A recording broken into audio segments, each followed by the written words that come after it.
Muhterem efendim, bir eserinizde Cebri Lütfi'nin bir buğdu olarak Hasani ruh ve düşüncenin temsilini nazara veriyorsunuz. Yakın bir gelecekte bir kısım çıkar ve menfaatlerin paylaşılması aşamasında Hasani ruh ve anlayışı temsil eden müstahnilerin pek çok fitneyi önleyebileceklerini ifade buyuruyorsunuz. Bu hususun şerhini ve o günlerin geçip geçmediğini lütfeder misiniz? بەڵێ وەگرە هەندێکی جەبری لوتفی هەندێک جار خۆی گەورە شتانێک دەدات بە مرۆڤ بەڵام بێویستی خۆیان دەیانداتێ و شتەکە زۆر پەیوەندی بە ئیرادەی مرۆڤەکە خۆیەوە نییە. ئەها خۆشمان تەنانەت لە مەسەلەی کۆچکردنیشدا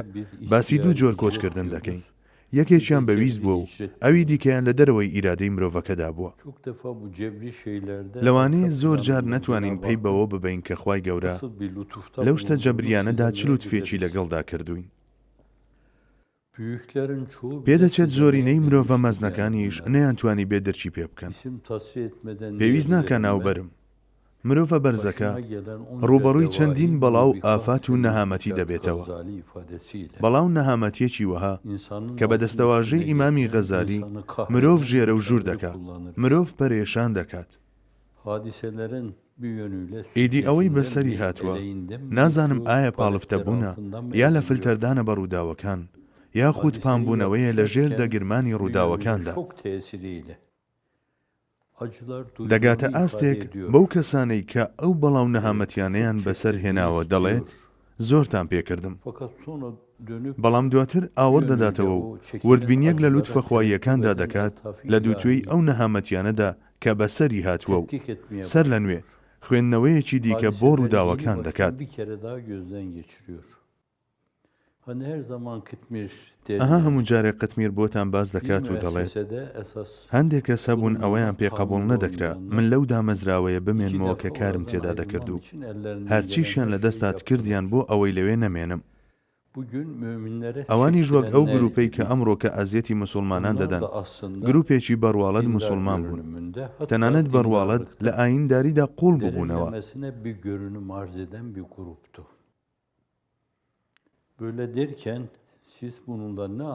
ئیدی ئێوە چی لەم قسانە تێدەگەن؟ هەر ئەوە مەبەستی منە. بەڵام من هەر دڵم لای ئەو دامەزراوەیە بوو کاری تێدا بکەم. ئەو شوێنە وەک بڵێ نۆبەرەی کاری من بوو. سەرقاڵبووم بە پەروەردەکردنی خوێندکارانی شەریعە و ئیمام و خەتیبەوە شتێکی خۆش بوو بەلامەوە. ژیانێکی خاکەڕایانەم بەسەر دەبێت. هەڵبەتە ئەوەی من دەم کرد هەر گوتنەوەی ئەو شتانە بوو کە خوای گەورە دەیخستە سەر زمانم. لە پێناو پەروەردەکردنی مرۆڤە بەهادارەکانی داهاتوو کە ئەمە شتێک بوو حەدی کارێکی وەهام نەبوو، بەڵام ئەوان ئەو تۆزەکارەشیان پێناخۆش بوو، پێیان هەرز نەدەکرا. وەبزانم پێویست ناکە ئەوەتان بۆ باس بکەم کە قبوڵ نەکردن و هەرز نەکردنی کەسی بەرامبەر چ شتێکی خراپ و چ ژەهرێکی تاڵە. هەندێک جار ئەوەی کوفر بە مرۆڤی ناکات قبوڵ نەکردنی بەرامبەر و حەسوودی پێی دەکات. ئەمڕۆ خۆتان بە چڕی ڕوبەڕووی ئەمە بوونەتەوە.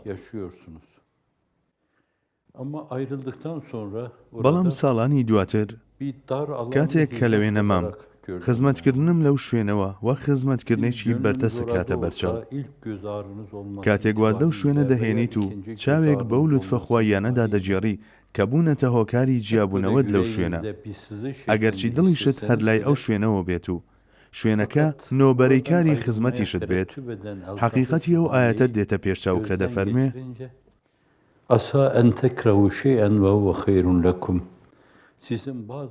لەوانەیە شتێکتان لە ناخۆش بێت کەچی خێر لەوەدا بێت، هەروەها لەوانەیە شتێکتان پێخۆش بێت کەچی شەڕ لەوەدا بێت. هەندێک جار ئەو شتانی ئێوە پێتان ناخۆشە دوو بەرامبەری ناخۆشیەکە خێریان تێدایە وە خۆشتان ئەم شتتان بینی و شاهێدی بوون. ئێستاش لە ڕوویەکەوە بە چاوی خۆمان شتانێک دەبینین کە لە تاقیکردنەوەی خوایی دەچن. دەکرێت بەم حاڵەتەی ئێستا بڵین زلەی میهرەبانی لەبەر نەخۆستنەوەی ئەو هەلانەی کە پێشتر خوای گەورە بە لوتفی خۆی پێی بەخشین. دەتوانین ناوی بنین گوێڕاکێشانێکی خوایی، یاخود دەکرێت بڵین خوای گەورە تووشی ناڕەحەتیەکی کاتی کردوین ئەویش لە پێناو گەیشتن بە شتێکی خێردارتر وەگەوەی کەسێک دامێنی جلەکانی هەڵکات و بیەوێت لە ڕووبارێک بپەڕێتەوە یان وەک پەڕینەوە لەم بەرەوە بۆ ئەو بەر بەسەر پردێکی شل و شۆخدا لەوانەیە پاش تێپەڕبوونی ماوەیەک ئاوڕێک بۆ دواوە بدەنەوە و بڵێن کوڕەخۆ ئەمە شەرخێری تێدا بوو تومەس ئەمەش هۆکارێک بوو بۆ کرانەوەیەکی زیاتر تومەز ئەمەش هۆکارێک بوو بۆ ئەوەی هەموو جیهان ئەگەرچی زۆر بەڕوونیش نەبێ شتەکە ببیستن و هەر هیچ نەبێ بڵێن ئەمەش بوونی هەیە جەبرێکی لوتفی لەم چەشنە خوای گەورە بە لوتفی خۆی دەیدا بەسەر مرۆڤدا جەبری لوتفی واتە جەبرێک لە مەسەلەکەدا هەیە بێ ئاگاهی خۆتان بە زۆر شتێکتان پێدەکرێت بەویست و ئیرادەی خۆتان نایکەن بەڵکو ناچار دەبنەوە بکەن بەڵام دواتر کە ئاوڕێک بەرەو ڕابردوو دەدەنەوە بە وێنەی حەزرەتی پیر دەڵێن گردنی ئەو کەسانە ئازاد بێ کە هەموو ئەو بەڵاو نەهامەتیانەیان بەسەرهێنام تومەس فڵان شت خێری پێوە بوو فیسار شتی شەر خێری پێوە بوو پاشان وەک بە خۆداچوونەوەیەک هەر بە وێنەی حەزرەتی پیر بە خۆتان بڵێن لەبەرەوەی خزمەتی ئیمان و قورئانم کردبوو بە هۆکارێک بۆ پێشکەوتنی مادی و معنەوی خۆم بۆیە ئەم شتانەم بەسەردا هات ئێمەش کاتێک تەماشای خۆمان دەکەین دەبێت هەمان تێبینیمان لەسەر خۆمان و ڕووداوەکان هەبێت تۆ بڵێ لە پێناو ئەوەدا بە هەر چوار لای دنیادا بڵاو کرابێتینەوە کە خزمەتی ئیمان و قورئان و مەفکورەی نەتەوەیی و دابوو نەریتە جوانەکان بکەین ئەگەر شتەکە بە دەستەواژەیەکی گشتگیرتر دەرببڕین دەڵێن خوای گەورە بە شێوەیەکی جەبری ئێوەی بە هەر چوار لای دنیادا پرژاندووە تاوەکو پەیامەکە بدەن بە گوێی مرۆڤایەتیدا و ئەو جوانیانەی لە نەتەوەکەماندا هەیە و لەو سەردەمانەوە بۆی ماوەتەوە کە بە جوانی دەژیا بدەن بە گوێی دنیادا و خەڵکیان بۆ تامەزرۆ بکەن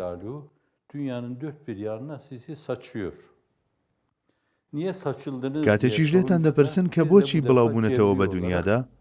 ئێوە دەکەونە باسی ئەوەی کە بۆچی بە شێوەیەکی جەبری بڵاوکراونەتەوە بە دنیادا بێبەشی خۆتان دەکەن و دەڵێن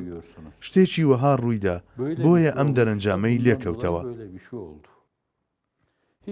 ئیدی لەوێوە بێ ئەوەی خۆتان پێی بزانن ڕوبەڕووی سۆز و بەزەیەک دەبنەوە کە لە وڵاتەکەی خۆشتاندا نەتان بینی بوو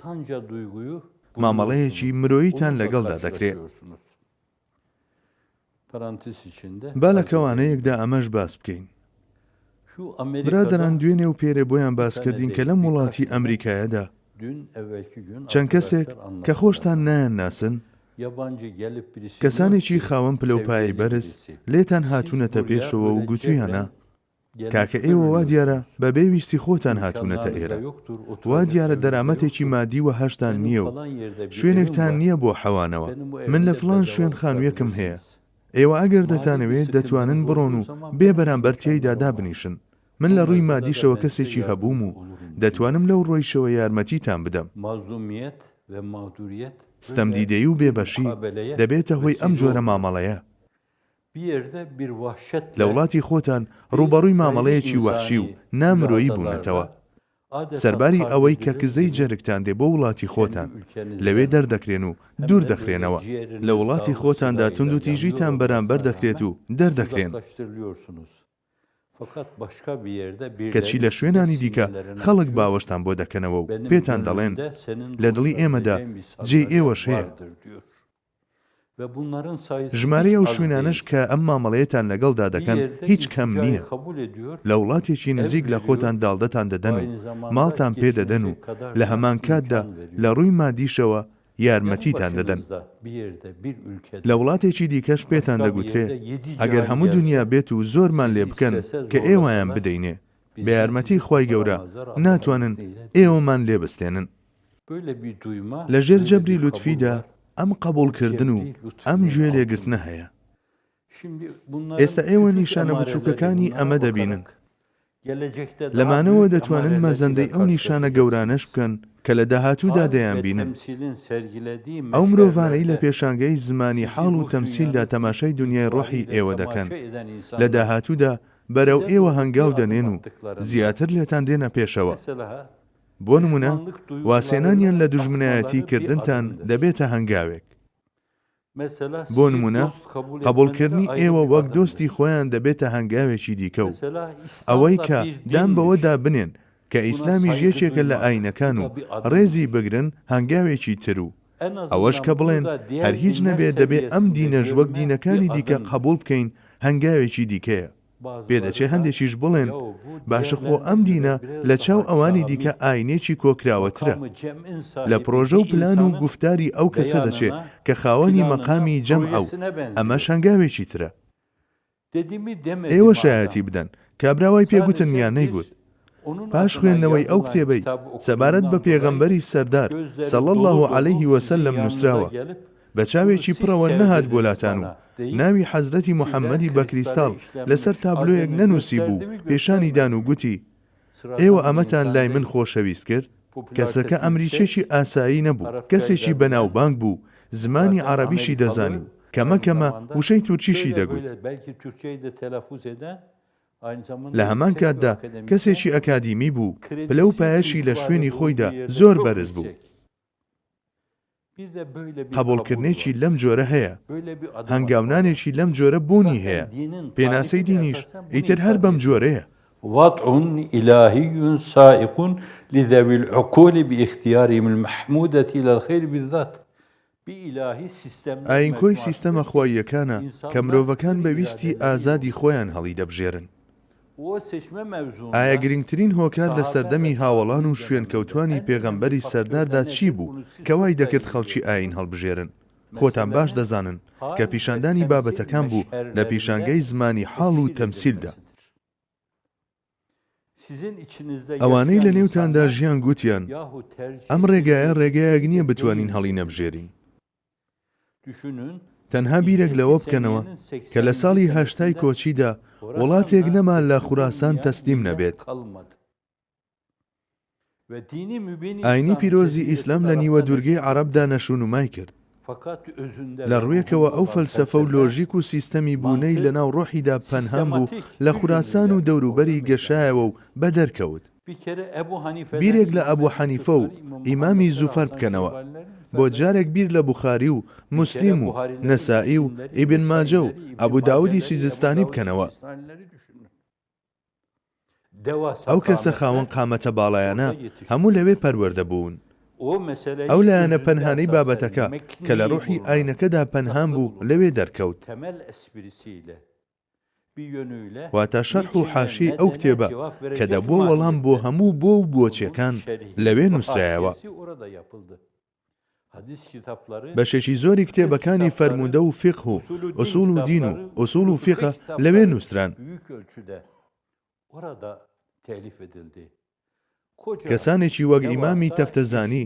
کە مرۆڤ نەیتوانیوە کەسێکی هاوتای ئەو پەروەردە بکات و سەید شەریفی جورجانی لەوێ پەروەردەکراون.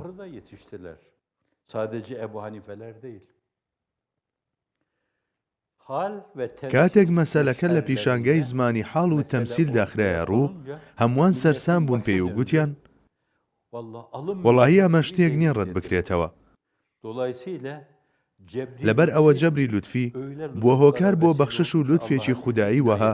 کە ئەگەر خۆتان بە 50 شێوەی جیاواز و وەک داستانەکانی فیردەوسی باستان بکردایە نەتان دەتوانی بەو ئەندازەیە کاریگەر بن.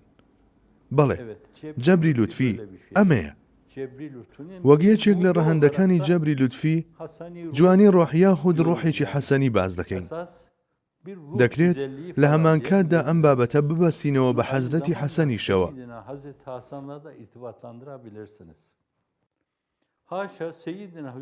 حاشا ئەمە مانای ئەوە نییە کە مرۆڤ خۆی نادیدە بکە بەرامبەر پایەی حەزرەتی حوسێن یاخود کوڕەکەی محەممەدی کوڕی حەنەفی یاخود نەوەکانی کە دەکاتە زەین العابدین و ئیمام جەعفەری سادق. هەزاران جار ڕۆحمان بە فیدای هەموو ئەهلی بەیتی پێغەمبەری سەردار بێت.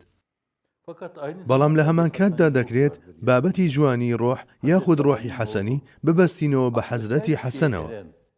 حەزرەتی حەسەن کوڕی حەزرەتی عەلی زۆر باش لە دنیا تێگەیشت بوو، دەرکی بە گشتێک دەکرد. لەگەڵ ئەمەشدا ئەو کاتەی کە خەڵک وەک خەلیفەی خۆیان هەڵی دەبژێرن، هەز دەکات کە ئەمەویەکان لە شوێنێکی دیکەوە خەریکی شتێکن و ئەگەر ئەم بێتە پێشەوە دەکرێت ببێتە کێشە. لەم کاتەدا بێمنەتی خۆی لەو پلەیە دەردەبڕێ لەوێدا ڕۆحی بەخشین پیشان دەدات پلە و پای خلافەت دێتە بەرپێی خلافەت لە چۆن وڵاتێکدا وڵاتێک کە 20 ئەوەندەی تورکیای ئێستا بوو خلافەتی وڵاتێکی وەها دێتە بەرپێی بەڵام ئەو لەو کاتەدا دەڵێت با بۆ مەعاویە بێ بەڵێ ڕۆحی بەخشینێکی بەم شێوەیە کەواتە کاتێک دەگوترێت ڕۆحی حەسەنی ناکرێت ناوەڕۆکی تەنها لە مانای وشەکەدا بهێڵرێتەوە و بگوترێت جوانی ڕۆح واتە نابێت کاتێک دەگوترێت جوانی ڕۆح مرۆڤ لەو ئاسمانە مرۆڤیەدا قەتیز بمێنێت کە دەبێت پاش گەیشتن بە پلەی ژیانی قەلبی مرۆڤ جارێکی دیکە وە قومریەکان لە شەقەی باڵ بدات و بەرز ببێتەوە اینجا پێی دەگا بەڵکو دەبێت بیری بۆ لای ڕۆحێکی حەسەنی بچێت لە داهاتوێکی نزیکدا ئەو کەسانەی لە کاتی دابەشکردنی دەستکەوت و قازانجەکاندا ئەمە شتێکە هەموو کاتێک ڕوویداوە لە بازنەی دووبارە بوونەوەی ڕووداوە مێژوویەکاندا هەمیشە کەسانێک براوە بوون لەو کاتەدا کە غەنیمەتی بەحرین هێنرا بووە بۆ مەسجیدی نەبەوی و خەڵکیش دەیان بینی کە شتەکە هێندە زۆرە و دڵ ئاوی پێدەخواتەوە و بیریان لە بەشی خۆیان دەکردەوە تێیدا Böyle herkes sevinirken yani hisseme düşecek epey bir şey var burada. Kadimet. لەو کاتەدا تابلۆی شانازی مرۆڤایەتی بە پەنجەی مبارەکی قوربانی ئەو پەنجەیی بم ئاماژە بۆ ئەوە دەکات و لە هەمان کاتدا دەفەرمێت من لە شتی دیکەدانا بەڵکو دەترسم لەسەر ئەمە بیکەم بە شەڕ لە نێوان خۆتاندا کەسانێک هەبوون جەنگیان کرد و سەرکەوتن کەسانێکیشیان شەڕی دابەشکردنی دەستکەوتەکانیان کرد لە سەردەمانی دواتردا دەنگی بابەشی من زیاتر بێت بۆ من زیاتر بەرز بووە پێغەمبەری سەردار درودی خوای لێبێ هەر لەو سەردەمەوە بە زرینجە بەرزەکەی و چاوەغەی بینەکانی ئەوەی بینی و بەو شێوەیەش باسی لێوە کرد لە شوێنێکدا باسی ئەمە دەکرێت کە لە داهاتوێکی نزیکدا ئەو کەسانی لە کاتی دابەشکردنی دەستکەوت و قازانجەکاندا بێباک دەبن و جوانی ڕۆح و تێگەیشتن لە خۆیاندا بەرجەستە دەکەن دەکرێت ببنە هۆکاری گەڕانەوەی چەندین بەڵاو ئافات ئەو کەسانەی ئەو ڕۆحیان لە خۆیاندا بەرجەستە کردووە لە ڕۆژگاری خۆیدا وەک حەزرەتی حەسەن بوونە هۆی جێڕانەوەی بەڵاو ئافاتەکان لە داهاتوشدا دەبنە هۆکاری جێڕانەوەی ئافاتەکان وەک ئەو کەسەی کە خاوەنی جوانترینی ڕۆحەکان بوو وازی لە ژیانی جەستەیی هێنا بوو بەرز ببووە بۆ پلەی ژیانی ڕۆح و قەلب ئەو کەسەی هەمیشە بە هەستی بێنیازیەوە قوڵپی دەدا و هەستی بەخشینی کردبووە خەسڵەتی لازمی وەها کە نەدەکرا لەی جیا ببێتەوە و هەڵبژاردننی ئەوانی دیکەی لە پێش نەفسی خۆیەوە کردبووە پارچەیەکی نەپچراوی سروشتی و دەیگوت بەخشین یەکێکە لە ڕەهەندەکانی سروشتی من و خۆی نەی دەخوارد و زگی خەڵکی تری تێردەکرد و خۆی پۆشاکێکی پۆشتەی نەدەپۆشی بەڵام دەیکردە بەری خەڵکو و خۆی نەدەبینی بەڵکو ئەوانی دی دەبینی و کاتێکیش لێیان دەپرسی کە بۆچی وا دەکەیت دەیگوت باشە شتێک هەیە لەمە سروشتی تر بێت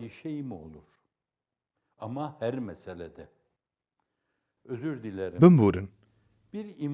بەڵام دەبێت تەنانەت لە مەسەلەی پێشنوێژیشدا مسلمان بڵێت مادەم فڵان کەس لێرەیە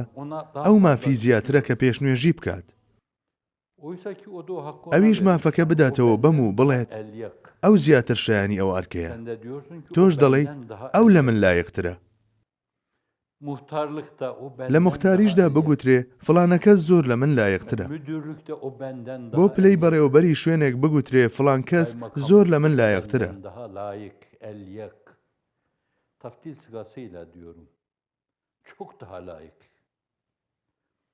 بۆ پلەی پارێزگاری شوێنێک بوترێت فڵان کەس زۆر لە من لایەقترە بۆ ئەندام پەرلەمانی بگوترێ فڵان کەس زۆر لە من لایەقترە بۆ سەرۆکایەتی وڵات بگوترێ ڕێگەم بۆ کراوەتەوە و بوارم بۆ ڕەخساوە بۆ ئەم پلەیە بەڵام ئەگەر فڵان کەس ببوایە باشتر دەبوو ئەو لە من لایەقترە بۆ ئەو پلەیە دەکرێت ئەم تێبینیە بەم شێوەیەش بگوترێ ئەگەر لە جێی من فڵان کەس بۆ ئەم پلەی سەرۆکایەتیە هەڵببژێردرایە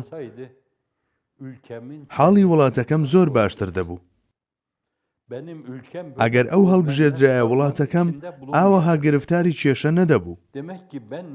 کەواتە من ئەم ئەرکە بە باشی جێبەجێ ناکەم سەرقاڵی خواردن و خواردنەوە بووم و بەروانکەکەم پیس کرد وەک منداڵ بەروانکەکەمم پیس کرد نەوەکانی داهاتوش هەر بەم شێوەیە یادم دەکەنەوە خۆزگە بەڕۆحی بەخشینەوە هەڵسوکەوتم بکردایە و بم گوتایە با فڵان کەس لە جێی من بێت فڵان کەس چێە؟ کەسێک کە بتوانێت لە دوای بینینی پلە و پایە خانووە بچووکەکەی خۆی نەگۆڕێت خواردن و خواردنەوەکانی نەگۆڕێت کەسێک کە بتوانێت پاش گەیشتن بەو پلە و پایەیەش ژیانی خۆی وەک چینی مامناوەندی کۆمەڵگەکەی بەرێتە سەر و زیاتری نەکات خۆزگە کەسێکی وەهام لە جێی خۆمدا بنایە خۆزگە منی شەڵسوکەوتێکی وەک ئەوەی حەزرەتی عومەر و ئەبوبەکرم دووبارە بکردایەتەوە و ڕۆحی بەخشینم لە خۆمدا بەرجەستە بکردایە لە نمونونەکەی حەزرەتی عومەر و حەزرەتی ئەبوبەکردا حەزرەتی ئەبوبەکر دەستی حەزرەتی عومەر دەگوشێت و دەڵێ من بەیعەت بەم کەڵە پیاوە دەدەم ئەم شتە بە ئاشکرا لە بەرچاوی هاوڵە بەڕێزەکاندا دەکرێت یەکەمین کۆچبەران و یەکەمین کەسەکانی ئەنسار ئەو مرۆڤانەی هاوشانی فریشتەکانی ئاسمان بوون لەوێدا تەماشای ناوچاوی حەزرەتی عومەر و ئەبوبەکر دەکەن چاوەڕێن ئەگەر ئەبوبەکر بەیعەت بە عومەر بکات کەواتە دەبێ بەیعەت بەو بدرێ بۆچی؟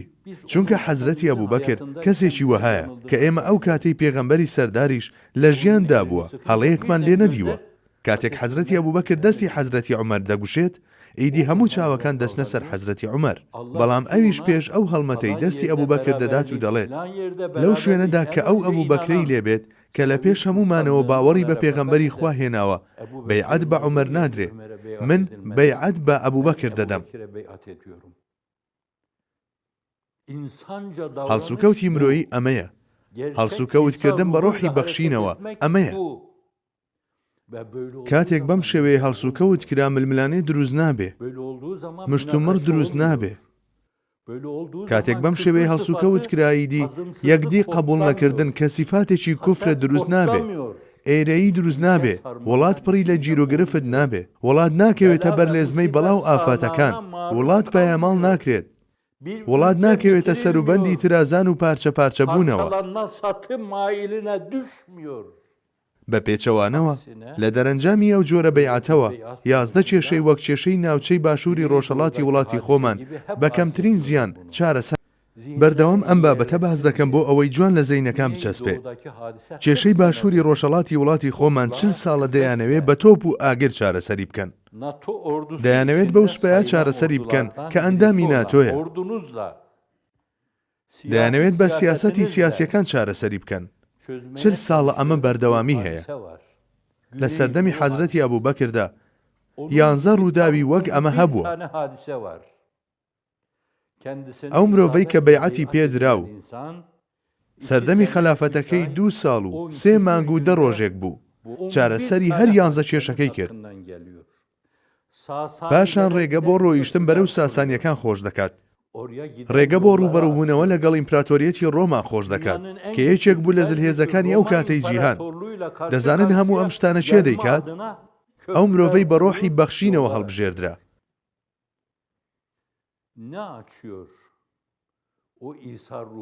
ئەو کەسەی خۆی نایەوێت ئەو پۆستە وەربگرێت و بە زۆر پێی دەکەن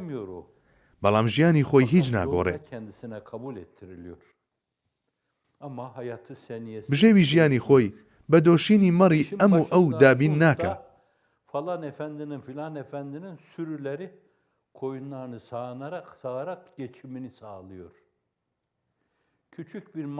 کاتێکیش دەیانەوێت موچەیەکی بۆ ببڕنەوە دەڵێت با موچەکەی من لە خوار موچەی چینی مامناوەندی خەڵکەوە بێ ئەمە قسەی ئەو کەسەیە کە خەلیفەی وڵاتێک بوو 20 ئەوەندەی وڵاتی تورکیا لە ئێستادا باچیدی درۆ نەکەن با لە خوددا بترسن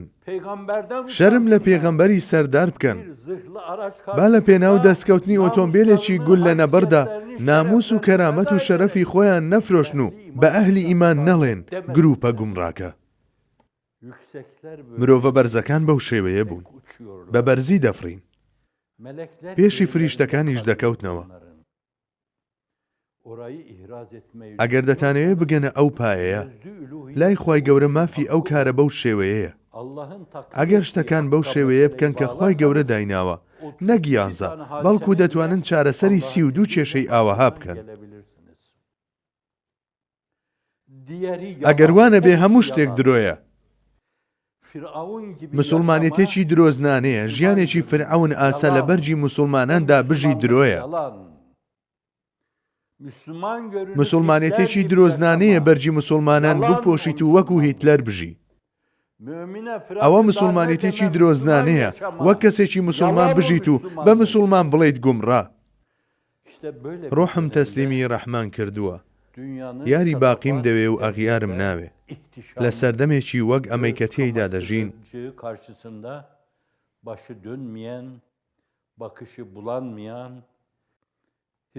ئەو مەردانەی خزمەت کە بەرامبەر خۆشگوزەرانی و هەبوونی و خۆشیەکانی دنیا چاویان بە شەوارە نەکەوت خۆیان گەیاندا سەر و 170 وڵاتی دنیا و قوتابخانەیان تیادا کردنەوە و خانەی کللتوریان کردەوە و پێشانگای نمایشکردنی جوانیەکانی ئاینی ئیسلام و کللتوری خۆمانیان کردەوە و لایەنە جوانەکانیان بۆ خەڵک باس کرد و ئاشنایان کردم پێیان نازانم ئەو مەردانە چەند ڕۆحی بەخشینیان هەبوو چەندێک ڕەوشتی هەڵبژاردنی برادەرەکانیان هەبوو بەسەر خۆیاندا چەندێکیان هەڵگری ڕۆحی جوان و ڕۆحی حەسەنی بوون باشتانێک نەڵێین کە بچنە بازنەی لایەنگریەوە بەڵام بە بڕوای من ئەگەر کەسێک پێیان بڵێت درۆ دەکەن ئەوە دەردەخا کە نازانێت جیاوازی بکات لە نێوان ڕاست و درۆدا ئەگەر مەردانی خزمەت درۆزن بوونایە خەڵکی ئەو 170 وڵاتە ئاشکرایان دەکردن و لە وڵاتەکانی خۆیان دەریان دەکردن ئەگەر خەڵکی ئەو وڵاتانە سەرباری داواکاریەکانی هەندێک کەسی منافق هێشتا هەر بەرگریان لێ بکەن کەواتە مەردانی خزمەتیان هەڵسەنگاندووە و لە پێوانە و فلتەریان داون و گوتویانە واللهی ئەمانە درۆ ناکەن ئەو شتانەی ئەو مەردانەی لە پێشانگەی زمانی حاڵ و تەمسیلدا نمایشی دەکەن هێندە چوەتە نێو ڕۆحی خۆیانەوە و وها بووەتە بەشێک لە سروشتیان کە بە یارمەتی خوای گەورە ئەو کەسانەی پێیان ئاشنا بوون ناچار بوون بڵێن ئەمانە دەتوانن کێشەکانی ئەم سەدەیەش چارەسەر بکەن ئینشاءڵڵا ڕۆژێک دادێت وڵاتی خۆشیان لەو هەموو کێشە و گرفتانە ڕزگار دەکەن کە تێی کەوتووە بەڵام هەرگیز چاویان لە شوێنی بەرز نابێ نەک ئەوەی بیریان لای شتێکی گەورە بێت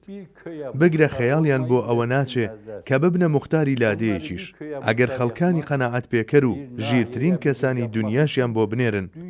ناتوانن بیان خەڵەتێن و ڕازیان بکەن کە ببنە مختاری لادەیەک یاخود ببنە بەڕێوەبەری ناحیەیەک چونکە شتێکی دیکە دڵی ئەوانی داگیر کردووە has kelimesine el-has bu manayı verirlerdi. Teşvik eden, kındıran derlerdi. Kandırma da oradan geliyor. El-has ala sebili sevap. Öyle bir şey kındırmış ki onları. Onlar el-ihlas ve rıdak ve halisel eşk ve iştiyak demişler. Bayılmışlar buna. Allah'ım iman, خوایە گیان ئیمان و ئیسلاممان پێ بدە ئیخلاسمان پێ بدە وامان لێ بکە ئامانجی ئیخلاسەکەمان ڕازیبوونی خۆت بێ لێمان ئامانجی ئەم داواکاریەشمان لە عەشق و تاسەمەندیمانەوە بێت دڵیان بۆ ئەمە لێ دەدات ئەوان داوای شتێکی وەها دەکەن کە لە باڵای خۆیان زۆر بەرزترە ئێستا ناتوانن ئاور لە موختاری و بەڕێوەبەری و ئەندام پەرلەمانی و پارێزگاری و قایم قامێتی بدەنەوە کەس خەیاڵی بۆ ئەوە نەچێت کە من بە چاوێکی سووک تەماشای ئەو پیشە و پلەپایانە دەکەم ئێمە وەک حەزرەتی ئەبوبەکر و عومەر و عوسمان و عەلی چەپڵە ڕێزانی ئەو مرۆڤە بە ناموس و دایان پاکانە دەکەین کە ئەرکەکەیان بە وردی و بە وریایی جێبەجێ دەکەن و دەیانکەین بە تاجی سەر سەرمان بەڵێ مەردانی خزمەت دڵبەستەی شتێکی وەها بوون کە بە هیچ شتێک ناتوانن بیان خەڵەتێنن تەنانەت ئەگەر کۆشکەکانی بەهەشت و حۆریەکانیان بخەنە بەردەم ئەوان لە پێشدا بۆ ئەوە دەگەڕێن کە بزانن ئاخۆ ڕزای خۆی گەورەی لەسەریان نا ئەو خۆشی و ناز و نیعمەتانەی کە پێغەمبەری سەروەرمان صلی الله علیه وسلم دەربارەیان فەرموویەتی و باسی زۆری کردوون جا ئەگەر بەهەشت بە کۆشک و تەلار و ڤێلا و حۆری و ڕووبارەکانیەوە بخەنە بەردەستی ئەم مرۆڤانەی کە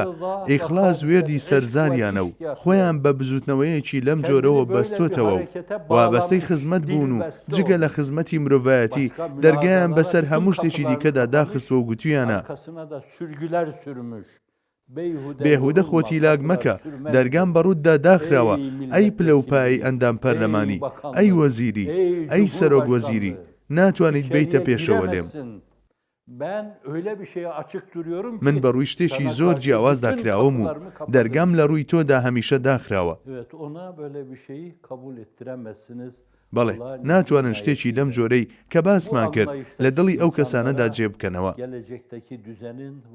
بە یارمەتی خوای گەورە ناتوانن دڵیان بە شتێکی دیکە تێراو بکەن جگە لە ڕازیبوونی خوای گەورە لێیان ئەو هاوسەنگی و ئارامی لە داهاتوودا فەراهەم دەبێت پێویستی بە مرۆڤانێک هەیە کە خاوەنی ئەم جۆرە تێگەیشت نەبن ئەمڕۆ ئەمە گەر بە شێوەیەکی بچووکیش بێت بە یارمەتی خوای گەورە تەمسیل کراوە و دەکرێت ئینشاءالله ڕۆژێک ئەو جوانیە بە شێوەیەکی گەورەتر و لە چوارچێوەی مرۆڤ دۆستی و هیومانیزمدا و ڕۆژێکیش بە شێوەیەکی فراوانتر و بە جۆرێک کە هەموو جیهان لەخۆ بگرێ نمایش دەکەن خوای گەورە لێتان ڕازی بێت ئەگەر لەو دنیا زۆر ناڕەحەت بووبووم دەستی یارمەتیم بۆ درێژ بکەن و ئەم قیتمیرەش فەرامۆش مەکەن